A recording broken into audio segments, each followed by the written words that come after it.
So we're getting to that time when we're looking towards the next step out of social distancing. We're beginning to enjoy the fact that shops are open, pubs, you can freeze in a restaurant garden, and I expect some of us have already done that.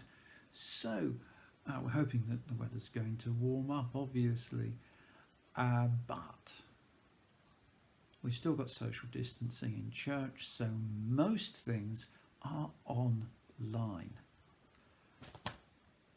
We'll keep going with online stuff afterwards, but what we really want people to do is to think, where is church going to fit into my plans? You know, it's so much easier if you start by thinking Jesus, worshipping with his people. That means church. How am I going to do it? When am I going to do it? Where am I going to do it?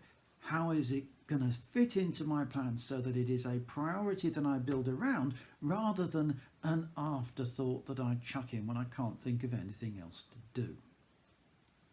There's a big difference there. When I came to faith, I wasn't used to going to church. It was a very alien experience.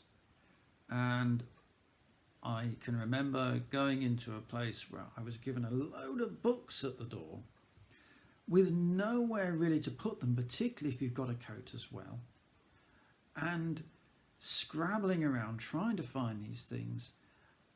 And some of the stuff they did at the front, I haven't got a clue about, really.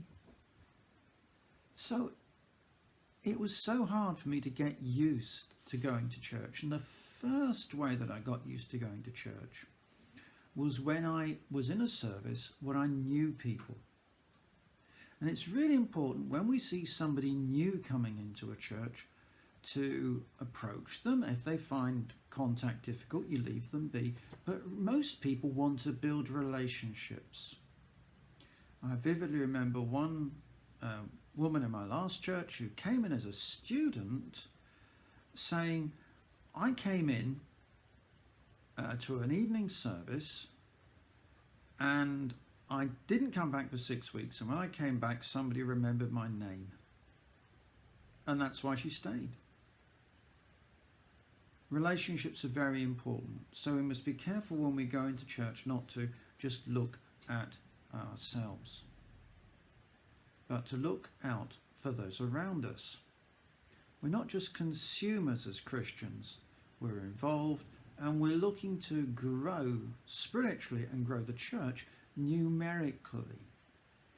We're part of a community, and that community is usually based around a building or meeting place. That's certainly the case at Tardebigge, where we have been doing cafe church in the church hall, and gradually that's built up. So after we finish social distancing in June, by the grace of God, we'll go weekly. And if we're still full in the church hall and we're going weekly, we'll find a better venue. We might even end up in church. And I know Dean's already thinking about that.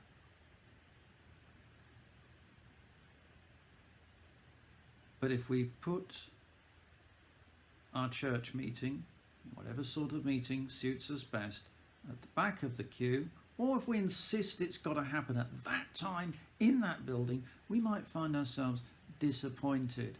We're not there to be consumers. Remember, the word service it's a shortened form of service of worship. It's our service to God. The beginning of Romans chapter 12, we're told to offer ourselves, our souls and bodies, as a reasonable sacrifice, as a living sacrifice, which is our reasonable worship. A living sacrifice, which is our logical worship, the Greek word logikos, from which we get the word logical. In other words, as a consequence of what Jesus has done for us on the cross, as a consequence of him being risen from the dead and alive and Lord, the most reasonable response is to make him the focal point of our worship. The most reasonable response is to make him the focal point of our worship. Now, we can do that online, and we're doing that online. we can do that by picking up on recorded services at all sorts of times. I mean, you can listen to this message anytime you want, of course. But it's not the same as being there with God's people. We've not been able to do that. And if you've not experienced that much, then it would be really great to resolve now that from June the 27th, I'm going to start, or I'm going to start again. And then as we look at what else is going in our lives, and in the lives of our children or grandchildren or whoever else is entrusted to our care on a Sunday,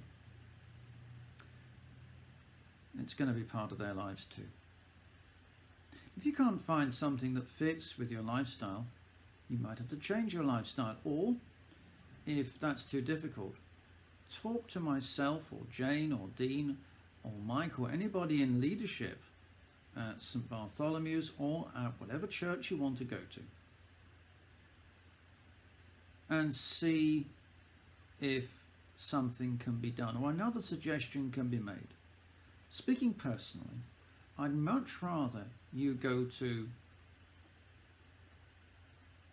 a meeting at a time which is going to work for you, which is held in a way that's going to work for you, than be caught in a situation where you feel uncomfortable and church is putting you off coming back. And you know, it's not about the place, it's about the person, that is Jesus Christ. Make plans now. At the moment, what we're thinking of is that we will be running Cafe Church at 9:30 and a main service at Tardybig at 11 o'clock on the 27th of June. And we'll be trying to balance that with the needs of people at Webb Heath, because I've got special responsibility for Webb Heath and Tardybig. There may be meetings at other times and in other places. We have a monthly meeting at St Mary's Lower Bentley, for example. And then, of course, we're in a team ministry still with St Stephen's Redditch and St Leonard's Beeley. First and foremost, each one of us has to make that decision. Where is worship going to fit in my life? Where's it going to happen? Who with? But above all, remember, it is about the person, Jesus, and not the place, and not the time. Because more than anything or anybody in the whole of world history, he is worth it.